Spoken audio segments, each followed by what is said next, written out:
Good afternoon and welcome to The Joy Show, where being your unique and remarkable self is truly a gift to all of us. I'd like to begin today by acknowledging that the land that we work, live, and play on is the historical and traditional territory of many Indigenous nations. And as we gather from many places on Turtle Island, we as settlers are grateful for the opportunity to meet here, and we thank all the generations of people who have taken care of this land for thousands of years, including the Métis, Inuit, and all other Indigenous people. And though I am not a person of African descent, I am committed to continually acting in support of and in solidarity with Black communities, seeking freedom and reparative justice in light of the history and ongoing legacy of slavery that continues to impact Black communities in Canada and the US. As part of this commitment, I would also like to acknowledge that not all people came to these lands as migrants and settlers. Specifically, I wish to acknowledge those who came here involuntarily, particularly those brought to these lands as a result of the transatlantic slave trade and slavery. In support of our ongoing efforts to confront anti-Black racism, we pay tribute to these ancestors of African origin and descent. We also acknowledge the contributions made both in shaping and strengthening our community and our countries. And by making this acknowledgement, we strive to be allies and take an active part in reconciliation. What I know is that I recognize our oneness, I realize our history, and I choose to create a new reality because I know we are one. All righty, are you ready, everybody? Today, I'm so excited. We have Alberto and Mony. And Alberto is a spiritual artist, and Mony is a storyteller and pilgrim, award-winning authors of Walking for Peace. And they have got a love story that, I just can't wait to hear it all and to share it with you. They walked and met at the end of the world after they had both walked individually the Camino. Well, welcome, Alberto and Mony. I'm so glad you're here. Thank you for joining me. Hello, Barbara. Why? Is it Mony or Money? It's a pleasure to be here. I'm so glad you're here. I'm so glad you're here. So tell me. Like Monique. Monique. Okay. All right. Well, tell me about this. Tell me about Alberto, well, thank you first of all.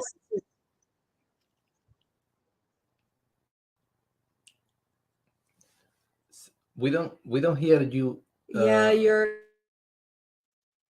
not hearing me? Uh-oh, dear. we've got some freezing happening. Oh my goodness. Okay, Hello? They're frozen. Oh, there we go. Okay, how we look now? You look marvelous. okay. Thank you. I knew it. So tell me about your journey, where you met, and how this relationship got started. Well, as you mentioned at the beginning, we met in a town called Finisterre in Spain. It literally means the end of the world.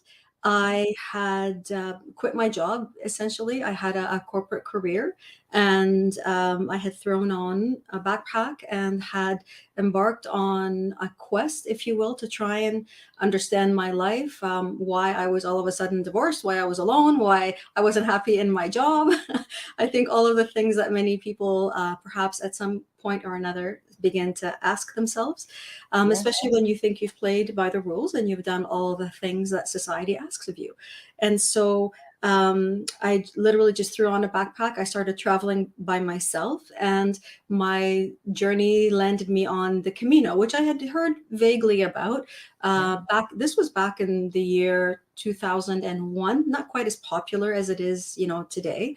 And I just started to walk, and the journey of walking and putting one step in front of the other became the opportunity to really confront and look at all the fears that I was holding, all of the things in my day-to-day I didn't have time to pay attention to, and to especially begin to develop a relationship with the divine.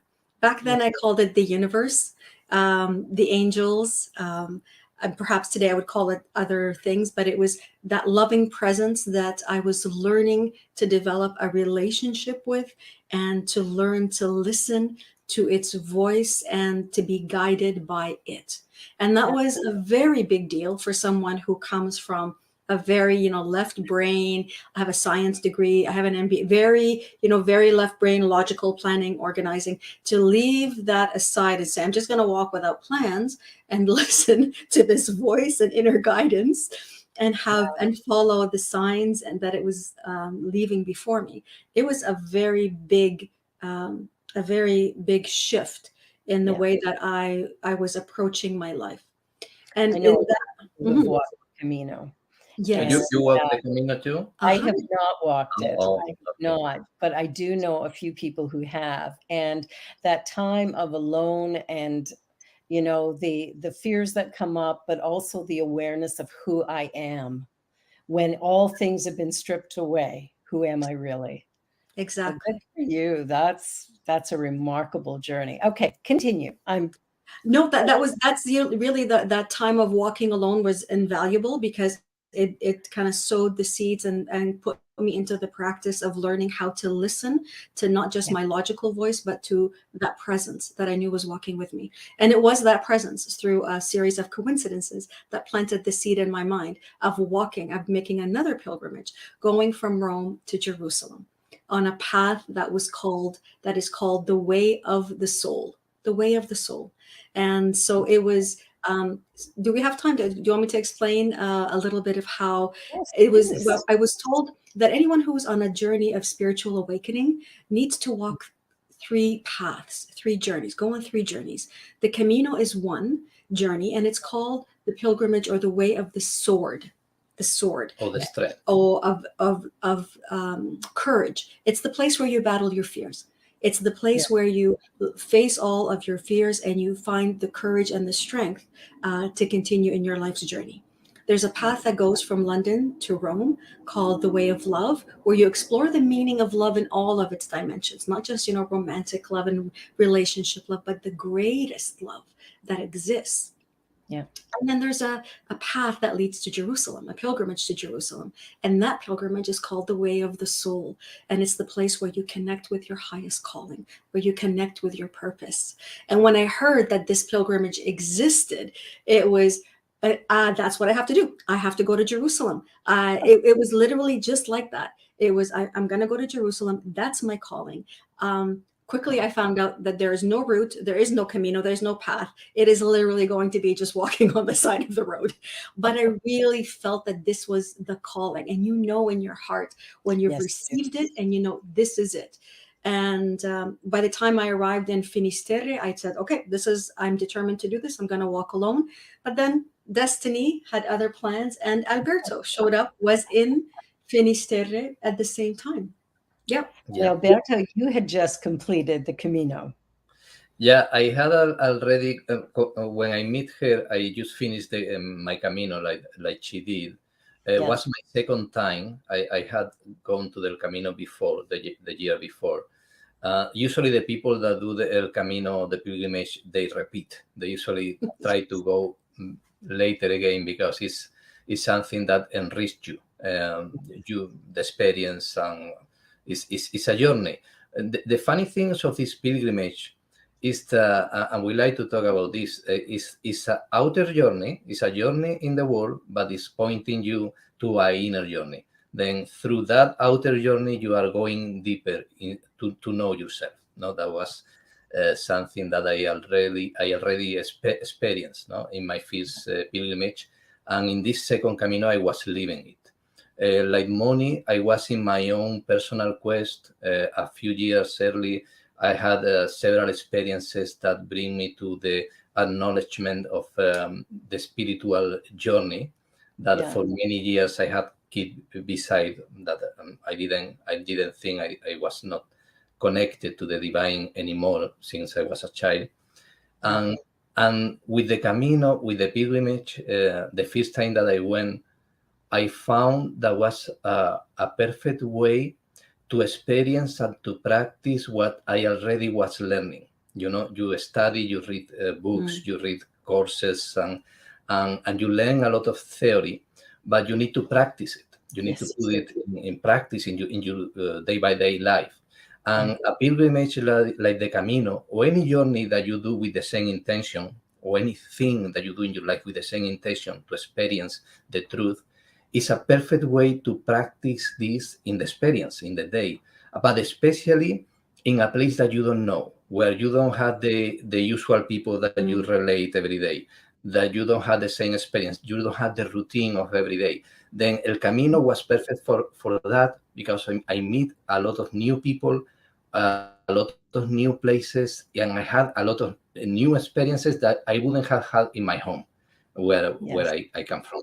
Then that was very enriching, and I could feel too very clear the, how she said, the synchronicities and the presence of the divine, the angels at that time, like her. I call it in different ways, but I knew that was the presence of God, the presence of God that walk with us wherever we are. She is with us.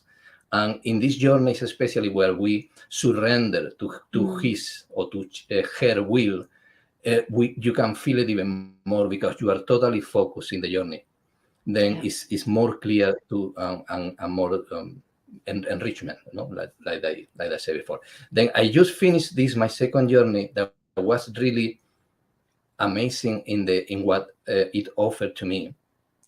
And there, after to be aware of the message that I received, that was a message over all things, was a message of trust in life, trust in me, in God, trust in yourself, and follow my path, that I will tell you where you need to go. After receiving that message, I met Mony. I met Mony in the last city, in the end of the world, the last city of this pilgrimage, the end of the world. She was there. But at that moment, I didn't know. I didn't know that I was going to walk with her and to do this other journey. But it was a moment I encountered where she told me, and to me and another pilgrims, because she didn't know me, and I didn't know her. I didn't speak English. She didn't speak Spanish at that time. But she told to the people that was there that she was thinking, she had felt the calling to go to Jerusalem, to do this other journey, this other walk for peace to Jerusalem in the way of the soul. And at that moment, I say, wow, brave. This woman is brave, is courageous. Good for her. But I didn't see myself there, because the first thing, I didn't know her at all.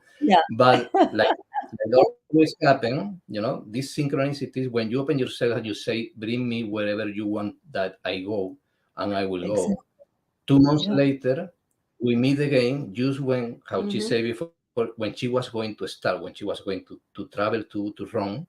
In her journey to Rome, she stopped in a city, in a town in Germany, to meet a pilgrim that she knew, that she met in El Camino. And with that pilgrim, I was there too. And we meet again, just when she was going to start the journey. And at that moment, I was asking again to life, to the universe, to God, okay, I am ready. Tell me where you want that I go. And I was feeling that God was telling me, be patient. You are going to know. You are going to know where you need to go. And when she arrived to Bonn. The moment that I went with this pilgrim to meet her, I didn't think that was going to be the path. I started to see signs everywhere. Balloons, these balloons that hot air balloons, hot air balloons that are going up. Signs in the streets say, here it is. So this is the next step. Synchronicities like that, very clear. And after, when she offered to me to walk, she offered to me and to another pilgrim to walk with her to Jerusalem. For me was again a new chain, a new very big chain in my life, but the signs were very clear. I asked the meditation to God, this is what you want, and the answer was very clear. Yes, this is not only what I want, this is what you want, but you don't know yet. But this is what you want. And this is how I started, the journey together in some way. Yeah, because really, I was only asking to be polite. Yeah. I wasn't asking, expecting anybody to say yes. If you want to come, it's like, hey, if you want to join us, come. It was like, and my friend, the pilgrim friend, who in the book we name Hannah said, no, I've just come back from a year sabbatical. I can't go on another journey. But Alberto said, Yeah, this is Well, and I didn't say yeah. I was really shocked because yeah. I had said to the universe, I had said to God, if you really want, because I was feeling you are going with this woman to Jerusalem. I don't Yeah. know her. She had not asked to me. If you want that I go, she need to ask me directly. She need to ask me directly that go with her. And in that case, I will think about. I say clear to God that. And the next day, she asked it to the other pilgrim, and after, when she say no, she looked to me. She went, well, but if you want, I would love that you can. If you want to can. And then at the moment, I couldn't deny anymore, because I had asked for a clear sign. I had asked if really wanted to go. And then I needed to think and to start to think, because I knew that I was going in another big change in my life, because all that I had at that moment in my life needed to be stopped. I was working, I was, I was in In a relationship, in many projects, and I needed to leave everything behind again for a journey that I didn't know. I had never go to Jerusalem or so far, a pilgrimage in these characteristics that were so, unknown, because El Camino is easy, because El Camino, you had places to stay every day, you had yellow arrows, it's very organized. But this journey that she was thinking to do, there was nothing organized. You needed to do by yourself, and to look for your accommodations, and to look the route. That is not a specific route. It was all very, very wild in some way. Yeah. But I knew that as I was doing that, I knew this is I had learned with the Camino, and I have seen the hand of God and the providence in El Camino in Spain, what I'm going to see in this new journey. And that is what the Spirit was telling me. Come, because what you want, you are going to find here. This is your next step. Yeah. And that was the reason because I finally accepted, and I say, okay, let's go. Yeah.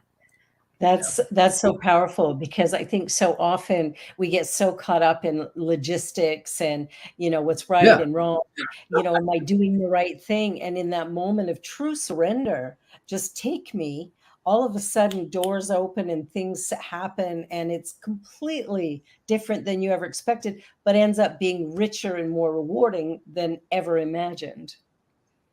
And So you found love. true. It's well, not in the beginning. Not at the beginning, because at the beginning, the first thing I didn't want, and she didn't either. We didn't want a relationship. We didn't want to go out of our spiritual path. Exactly. And we know that a relationship, you fall in love, you become a little crazy, and you lose all the north, And we didn't want nothing of that. We are going to be continuing feeding in our path, in the spirit. The spiritual path is the only thing. And of course, I am not going to look, not her, not anybody. And that was clear for us at the beginning. Yeah, and truly, like in the beginning, we were strangers. We didn't know anybody. Like we didn't know each other. We couldn't speak between each other. Like I mean, here we were, and we were thrown together, and that's how it felt like. We were thrown together. I started walking a little earlier than him, because he needed to tie up whatever he was tying up, his life in Germany, and so I started walking, and then we met up 2 weeks later. But really, he was a stranger to me. He was he was a stranger. He was we were trying to figure out how to walk together.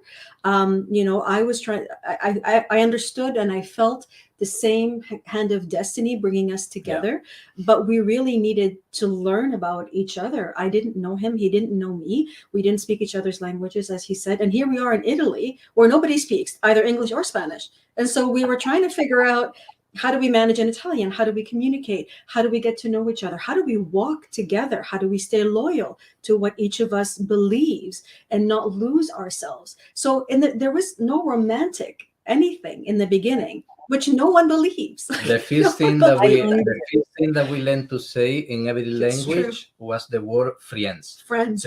We are not a relationship. We are not a couple. We are friends. We are partners. Amici, Fratelli, all the amigos. So really, that was. But we both felt the calling of the divine. This was above all else what brought us together is, and we each had maybe our own way of interpreting what that meant and how to interpret that. And so we were also learning how to do that together, because maybe a sign for me was not interpreted in the same way as a sign for him. And so we had to really find a way to, okay, how do we walk together? It's a learning of how to respect what you feel your calling is, and at the same time do that with another person together. And by the way, that's something that you continue to do here and now. It's not something that just ends, when you're on a pilgrimage, but it was a great practice. It was a great way of practicing how to listen to the voice of the divine. And as much as I didn't want to admit it in the beginning, that voice often spoke through him. He would tell me things and I say no, because I want to do it my way. This is my journey, my path. You can imagine that the story had many steps, but at the beginning, she was clear. And for me too, in some way, that it was her idea, it was her journey. She was the one that wanted to arrive to Jerusalem for peace. She had some schedules, and I was somebody that had joined her in her journey. Now, that was the idea at the beginning. And for me, I accepted it. Yeah, of course. Whatever I need to receive, I will receive in this path. But very clear, very soon, was becoming clear and clear that I had something to say too. And I needed to make choices and decisions that couldn't be attached to the ideas that she had about how to do the journey. I needed to be attached to the ideas that I was receiving, that I needed to walk in a certain way. For that reason, in more than one occasion, we almost split. We thought about it because we were fighting and we were, this doesn't make sense. But always we arrive to the conclusion, very clear too. Let's stop a moment. We need to find here agreement. We need to find here, because we are working for peace. How we are going to be working for peace? 10 people that were working for peace, and after each one is going to break and to go, we need to find a way. Must be another way, no? Like the Course in Miracles say, must be another way to do this, where we are honor our calling, Yeah. And isn't that the journey that we're on? I mean, peace doesn't happen because there is no conflict. Peace happens when we choose peace in the midst of what we don't understand, we're not quite comfortable with. In the midst of chaos, we choose peace. And that's where it gets birthed. So what a powerful journey for the two of you. That's remarkable. I mean, really, the journey really ultimately became about being willing to own up to the fears that each one of us had, to the expectations that each one of us carries, to the the limited ideas that we have, the shackles that we put on ourselves. And peace cannot come forth in the same way that love cannot come forth until all of those barriers to peace and to love are removed. And those are the fears, and all of those this is the stuff that we were looking at every day. And because we understood that this was a spiritual journey, even though in the beginning I didn't want to say it out loud, this was one of the conflicts between us. Another thing. That was one of the big conflicts. My spirituality, I'll keep to myself. We can talk about it, but we're not going to talk to the media about it. We're not going to talk to anybody else about this unless they ask specifically. So, so the understanding was that, this was an opportunity to truly look at all of the things that are limiting this peace from coming forward into the world. And we both understood that, and we both tried very hard, even though we had our disagreements and whatever, to realize, like, this is my fear, this is my judgment, this is why I'm not able to speak authentically when I would really like to be able to do that. And so that was the journey too. That was the journey of, the removing of the layers, so that peace can come forward. Yeah, and it's so interesting to listen to the story of your journey, because really, I think sometimes when people think about peace, they think, well, it just means that there is no conflict, there is no problem. Somehow I just let it all be perfect. And the truth is that life is messy. And whenever two or more people are brought together, it just accelerates the mess. so that we learn how to be with one another. I mean, we are one, and yet we have this individualized essence that, you know, we're striving for our individuality. We're trying to find our voice in the world. And I think as women, we're even stronger with that, trying to push against the male domination. There would be some resistance there as well, I would think, especially with a man you don't know, all of a sudden telling you what you should or should not be doing, right? Where we're headed. So I love that journey for peace. It's, you know, I think sometimes we forget that it comes with bumps in the road, that we need to navigate and choose peace. Yeah, we have to be willing. I mean, one of the greatest, I mean, Ho'oponopono gets into this, teaching gets into this, the Course gets into this, that relationship, what relationship offers you is the unparalleled opportunity to be able to look at what it is within me that I really need to be giving to the Holy Spirit, or giving to God or to the angels, to be corrected, so that I may see my partner truly. And in seeing him truly, I recognize my if I see the brilliance in him, the Christ in him, what the Course will call the Christ, if I see the perfection that God created, that's beyond the body, that's beyond the apparent conflict we're having, that's beyond this veil that's keeping us and wanting to keep us separate, if I'm able to give all of that part to the Holy Spirit or to God or to the angels, and truly sit in the presence of peace and allow that peace in him, or that love and that brilliance in him to come to me, then that is what the power of relationship offers you, is that.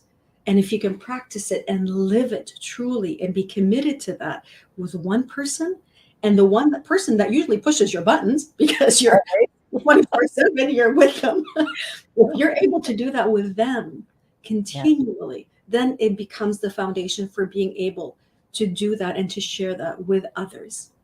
So that's power with relationship. That's beautiful. I love that. We're going to take a short commercial break, and then we're going to be right back so we can just go a little deeper and talk about the book you wrote as well. Books. There's so much. All right. You're watching The Joy Show, Just One You, and we'll be right back. Don't go anywhere.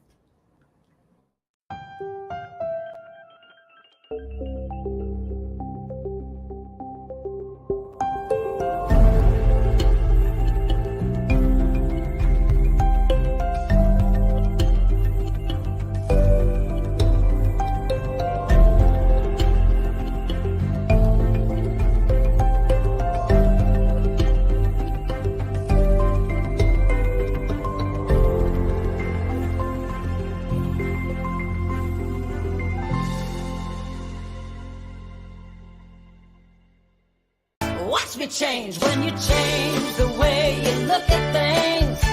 The things you look at change. When you change the way you look at things, the things you look at change. When you change the way you look at things, the things you look at change. When you change the way you look at things, the things you look at change.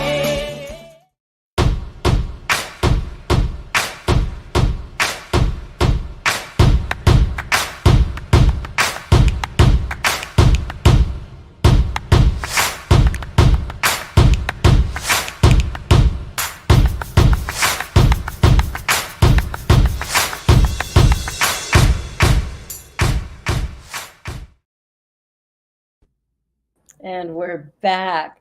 So we've been talking about this journey of peace that you did to Jerusalem, and the loving energy that got formed from there. So let's talk a little bit more about how your relationship actually evolved into the marriage that it is today.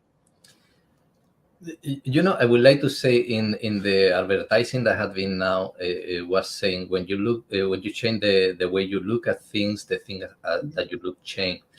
In some way, our relationship, to fall in love with each other, it was something unthinkable.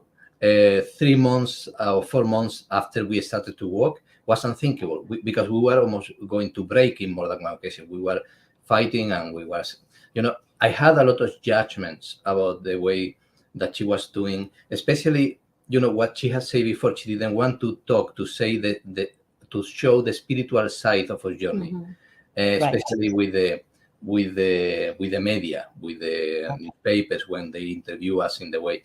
And that was one of the main, or the principal conflict that we have, because I wanted to tell my truth. I wanted to say, to be authentic. To be authentic. Exactly. And then I had a lot of judgment about that. And for that reason, never we thought about to be involved romantically, in the journey. But arrived one day that we had a huge fight, and we were in Macedonia, very close to Greece. Yeah. Very close to Greece already. Ohrid. In Ohrid. Yeah. And we had a huge fight that night, because I said, I'm not going to quiet anymore. I'm going to say her the truth. Because it happened something else. There were many things mounting. I can. And that night I went and I say to her, you are that and that. You are not authentic. You say one thing and think another. With me, you are so spiritual, and we pray together and we do meditation. But when we are with the people, all is about peace in the world, only physical, peace, not war, but nothing inside, not the inner. That is. And I had a lot of judgment about that. But when we had that fight that night, and she could say what she thought too, and she opened herself vulnerable, and I opened myself vulnerable, and I could see and understand what was moving her. It was like a veil came down, because I was not only talking to her to fight or to attack her. I wanted to understand, and because I believed that she could change too, and I wanted to see another part of herself. Then in that way, in that fight, I don't know what happened, but my way of thinking, my way of look at her changed. I was open to that too. If I would have been stubborn, I wouldn't have seen that. But I was open to see that. And then that fight that we had, tremendous fight, that was almost sure that we were going to be apart. For sure. Yeah. When at the end of the conversation, I could see her, I understood. It was clear to me. I have been wrong all the time. She is a good person. She's trying to do the best with what she can. She's only afraid. She's only, but she, at the same time that she's afraid, she's brave. She's here. She has quit everything. And she's looking, maybe not publicly, but she's doing her inner journey with courage and putting all at the risk. And then I could see another version, another interpretation of the same thing. Yeah. And at the next morning, I felt that I had fallen in love with her.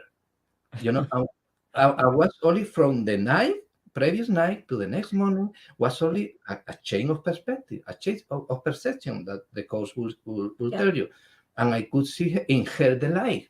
I could see in her the Christ. I could see in her the spark that was moving all that. And I saw a beautiful spark. Independently of what the actions of the things that could be happening, I could see. And that was when the next morning she saw me. I said, "What happened to you?" Nothing. Do you want I carry your backpack too? It's very heavy to I started my backpack. And she was, "What happened to you?" Well, it's interesting how vulnerability is the key to cracking down those walls that we build between each other when we get raw and real.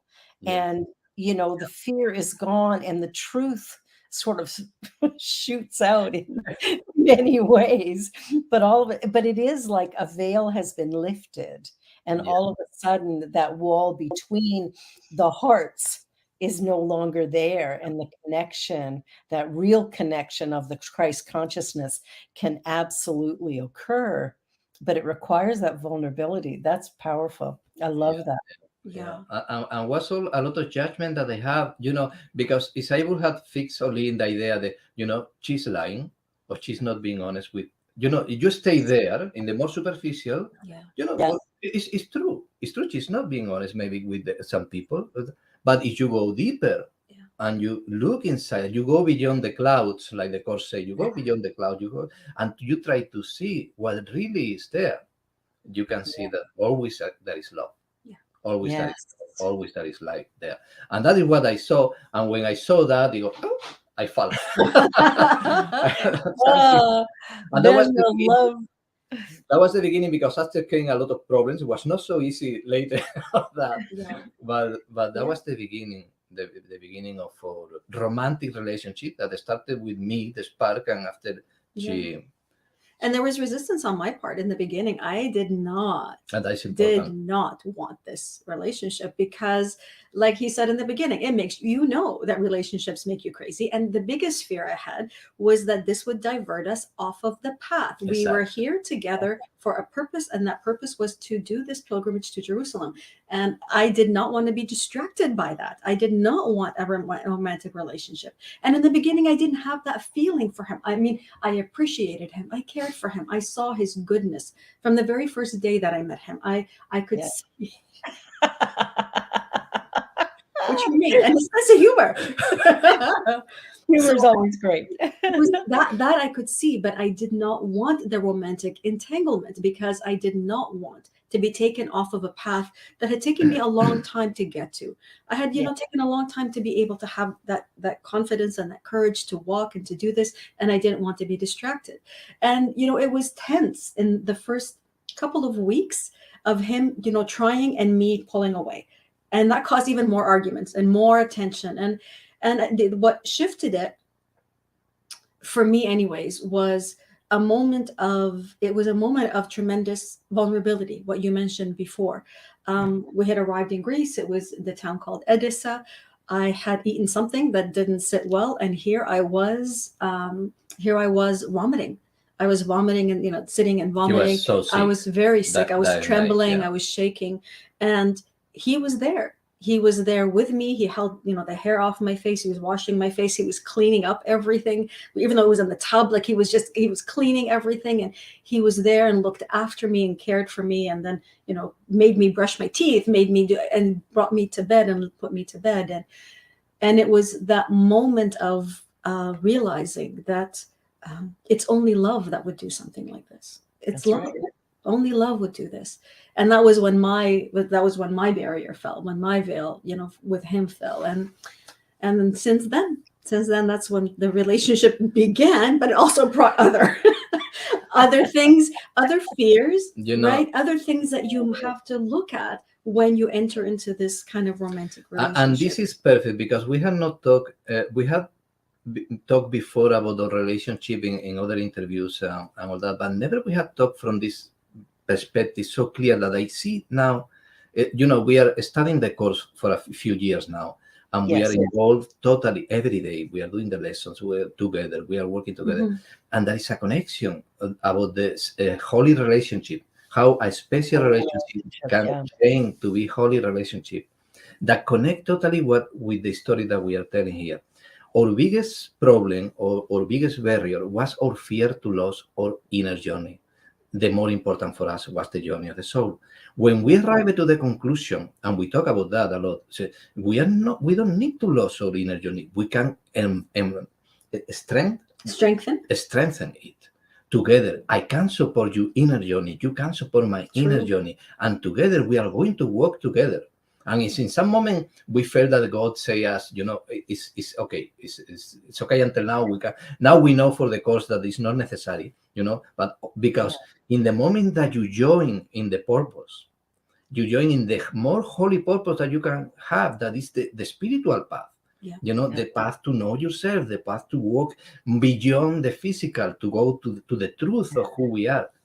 Then the special relationship that is special because had other purpose different of that become holy because you have unite the holy purpose that you have with the holy purpose that another had, and then a holy relationship had been created there. And that was when we committed. Even when we did a ceremony, I buy her we buy rings, with our spiritual names.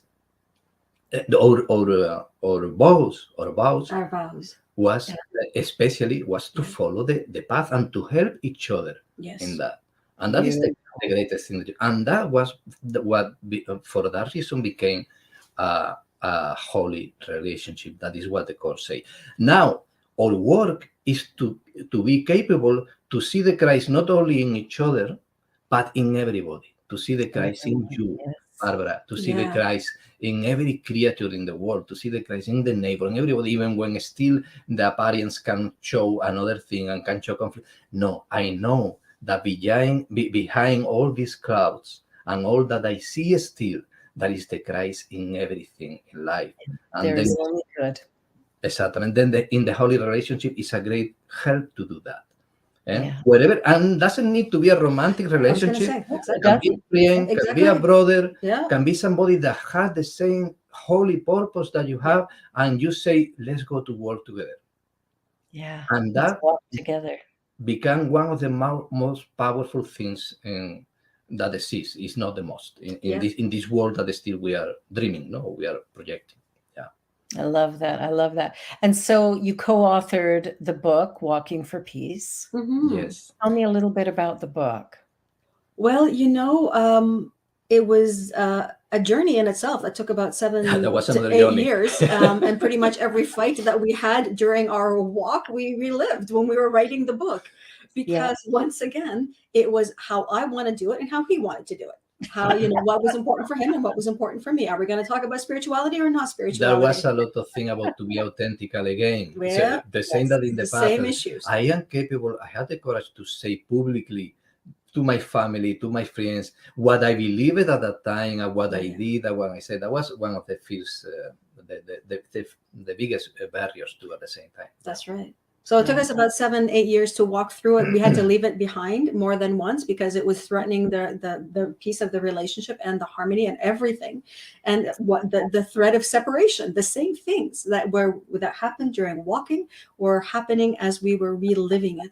And so it was another opportunity to be able to allow that to be healed, and especially for me, to allow that true, authentic voice that I knew wanted to speak through me, for that to come through in the writing. I wanted to write the book that would sell. And his insistence was that, no, we are going to write the truth of what was happening to us. And so the journey for me became about having the confidence to face all those fears of what everybody's going to say, what everybody's going to think, and all of that, so that the truth can actually talk through this book. And so that's how it came about. The course says what people think of you is none of your business. Yeah. That's it. That's exactly it. It's in the world that we see still in the dream. What we see are all projections of the ego. Then, True. in the moment that you are afraid that somebody is going to think bad or is going to interpret bad or had some you are going to see that because you are projecting that in the world. So until you don't see the Christ or you don't open at least yourself to change the way that you look at things and to try to see the Christ beyond anything and anybody, you are going to be seeing what you want to see. Then it's difficult. It's difficult because everything outside is telling a book like that is not going to sell only to a few weirdos that that they believe in what to think or whatever. It's right in this way. You write like a march for peace to create peace between Palestinians and Israelis and in the world. If you write that is going to be a success for sure. But this is not what happened. What happened was beyond that. It was much higher than that. Then it was it's not easy because the world is going, and while you still have beliefs that this world of physicality and ego and competition is real, you are going to see proofs, witnesses of that you are believing. Then in some moment you need to break and to say, whatever I see, I don't mind. This is what I believe, what my inner voice is telling, the spirit is telling me, and I'm going to follow this path. And then when you can see the miracles, you will see the miracles because the world will show you what you have chosen. And in your heart, there's, that doesn't require, when it's truth, when you are writing from the part of your mind or speaking from that part of your mind that's trying to impress other people or to get them to like you or to get them on your side. That's not necessarily speaking from truth, from authenticity, from spirit. And Yeah. so this is, whether it was walking, whether it's writing, whether it's speaking, ultimately it is a practice of allowing what is truth to come through what is in this moment my voice, his voice, into expression in the world. This is what we are essentially here to do, whether it's through his illustrations, whether it's through this conversation that we're having. We are the practice, and it is practice. It is the practice of saying, I'm putting my own, all my fears and all of whatever doubts and insecurities, those I give to what the Course calls the Holy Spirit. I give them to God. I give them to that voice which will take care of them for me, so that I am clear to listen to his voice and to allow his words, her words, to flow through me into this instant. This is the practice. It is the practice. It is about listening to that inner knowing, that inner guide that says, here's what's being called for now. And it's interesting how we resist it. It's like, there's this little voice going, do this, do this, do this. And there's a part of us going, I don't think so. I'm doing that. So I think that's the journey that we're on continually, is being willing to be vulnerable, to be courageous, and to stand in the consciousness of the one and allow the energy to flow unencumbered. And that for us, because, we kind of like to control things, like we have any. Really? It's the grand illusion that we have control. Yeah. It's fear, it's the fear to the consequences, the fear to we had a belief system that proof itself is showing us all the time what we really believe, what we want, and then it's confirming. We are confirming what we believe with what we see. They go, you see what I told you that this will happen, and there it is. Because we are putting it there. We talk about that in the last, it's a loop. But there is, you'll see it. Exactly. But there is something with you that know the way. And that is the salvation. This is salvation. That is, because me alone, Albertito alone, he wouldn't know. He would have not a clue.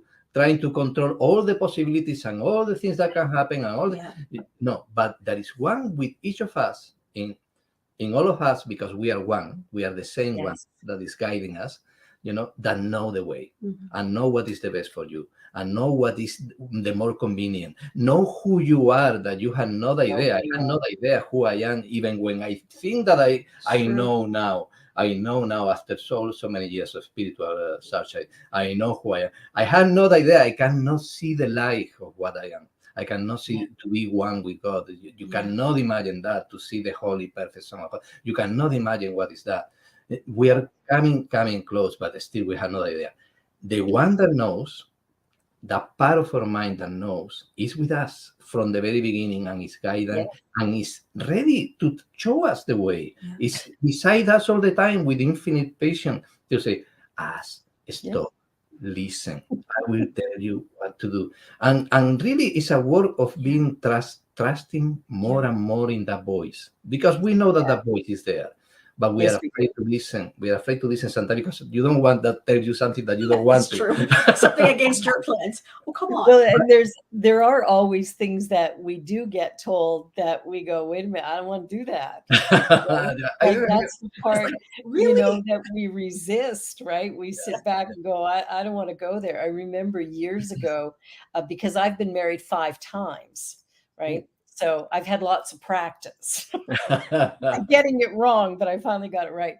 And it's interesting. I was doing a church service and speaking on Mother's Day and giving this lesson. And the voice in the back of my head says, say you were married 5 times, like say that.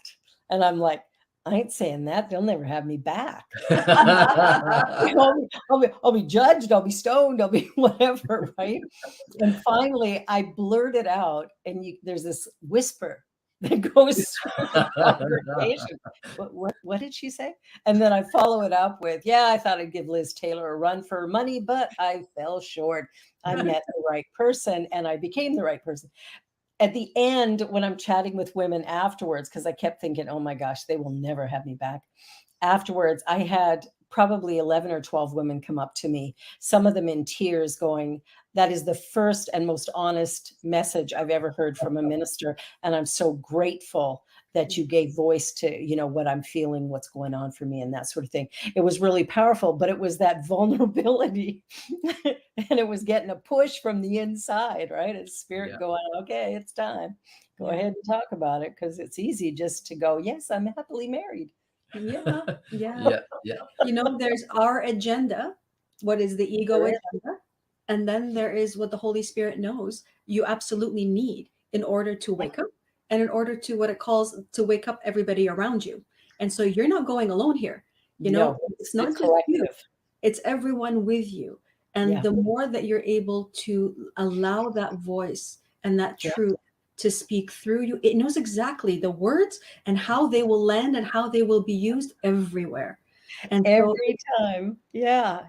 And well, that's what's powerful, right? Is that journey of surrendering, right, right? And surrendering is sort of giving into that highest potential. It's not a limitation, it's an expansion. Exactly. exactly. Exactly. And Because that's what yeah. we miss sometimes, right? Yes, yes, and you know, one of the now that you're telling about the 5 marriage, the biggest impediment or the barrier is what we are ashamed or afraid Yeah. to show. You know, Yes. it's, and the course talk about that a lot. You need to bring Yeah. the cold darkness. You need to bring it to the Yeah. light. You cannot hide it. You cannot keep secrets. This doesn't mean that you talk to everybody. I think no, but the first thing you need to look, okay, what is that I'm afraid to share? Let's go to bring it here and to see truly with the spirit what is this, what really happened here. It was Yeah. a sin, it was something terrible, or was simply a error, simply was a mistake, or Yeah. simply was whatever it was. You know, don't be afraid to bring it out. And when you are not afraid to bring it out and to look at, you are not afraid to share it with others. Yeah. Because others can learn too about that. There is nothing bad to bring that out and to look at and to say, you know, it was an honest mistake. I didn't know better. You know, you or whatever, you know, the situation. I didn't know better, and this is what happened. But I am ready. Now the course tells you, so is you can accept that you don't know anything, but Exactly. you are ready to know. Yes. Everything will be shown to you. Exactly. Yes. You first need to accept. You can say, I don't know anything, and I don't know. I'm thinking that this was bad, or this was terrible, or it was.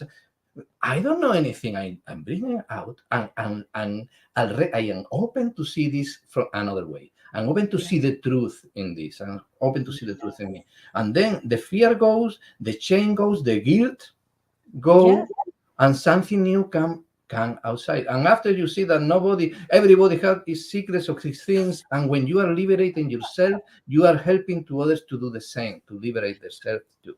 Well, that's it, right? We learn from one another, and the words that are spoken are ones that, you know, everybody, whoever's listening, it is a gift for them as well. So that moving from shame, allowing yourself to be vulnerable is such a powerful part of life, and so important if we want to experience joy. Yeah. Now, you've written some children's books, and Alberto, your art is hanging behind you, which is well, there are some pieces that so are there because so need to be done. But you've got children's books as well that I am happy. Yes. Yes. I love that. That came as a result of affirmations that we used to speak to our daughter. Yep. That's how it began, with affirmations. Before she would go to bed, we would tell her, start talking to her about, you know, who she is. You know, I am, you know, I am powerful. I am strong. I am happy girl. Happy. I am a spark of the light. I am a of spark the of light. universe. Exactly. You know, all this kind. And this brought the idea to create a children's tale. Yeah. And the character Angela is based on our daughter. In our daughter when she was she was that age. Yeah. And that particular copy is in 3 languages, because we saw that there are many families who speak more than one language in their home, and so it's English and French. And our home is French and English. My husband is French Canadian, and our daughter is fully bilingual. She's been schooled in French right from beginning, and yeah, it's important to have more languages. Indeed. I love that. So, what other children? Like you had another children's book as well. Yeah, we gained some awards with this one, and then years later we felt the call to create a second book, a sequel that is My Family and I. Should be there too. Yeah. Oh, nice. My Family. My Family and I also, again, 3 languages. Yeah, 3 languages. But it's also, in this case, expanding our definition of what is family. What is family? Yeah. You know, Yes. expanding it, and so including out to the universal family, our one human family, and getting us to look beyond just what is just near, just people closest to us, and that ultimately we are part of a universal family. Yeah, beyond the body. Beyond the body, exactly. That's a really important message, especially as we look at the things that are changing right now with, Indigenous lives and Black lives, and just the way in which people tend to separate when separation truly is the illusion. Exactly. And, how we come together acknowledging that there's only one race of people, the human race, and it's sort of dropping down those walls that have given the illusion of separation. Yes, it looks like you're there and I'm here, but the truth is there is no space between us. There is that infinite energy, that divine presence. So I think I love this, My Family and I. That is fantastic. And I've been writing children's books as well. I just started doing a series called Just One You. And so I gotta start publishing them now. That's right. Oh, Coloring the Soul. That's beautiful. Yeah, this was a coloring book that we did with some for a few years. I was doing portraits of the soul. Yes, that were symbolic representations of who we are beyond the physical, with messages from the divine. And then I did hundreds of them, and then from a few ones of them, I created this coloring book with the art line of each one, and an inspirational message with each image, exactly. A channeled message with each of the images. Exactly. She channeled the message from the image, and I did the illustrations, and that was a beautiful. I had to make another couple of books. I had 2 or 3 more that I can make. With time, maybe I will bring them. Yay. Well, we're coming to the end of our time. I can't believe it. Oh, and Mony, you have this channelings book as well. I know we're short for time. I will say this is when we talk about being vulnerable, and we talk about allowing exposing kind of yourself completely to the world. This is the result of that, because I received channeled messages, and I needed to have the courage to share them. And Walking Alone is for pilgrims. It's for pilgrims who are looking to prepare beyond just the physical journey, the emotional, spiritual, and mental journey that goes with being a pilgrim. Yeah, so, and even when the name is Walking Alone, what is showing is that you're not walking alone. No, that is something. We're never alone. That's the reality. Well, I'm so glad we had this conversation. I'm going to have you back.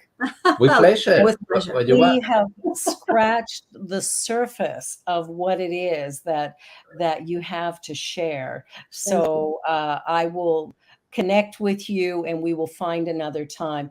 One final thought. You got about 15 seconds. Ooh. For me, it's what we always say: we never walk alone.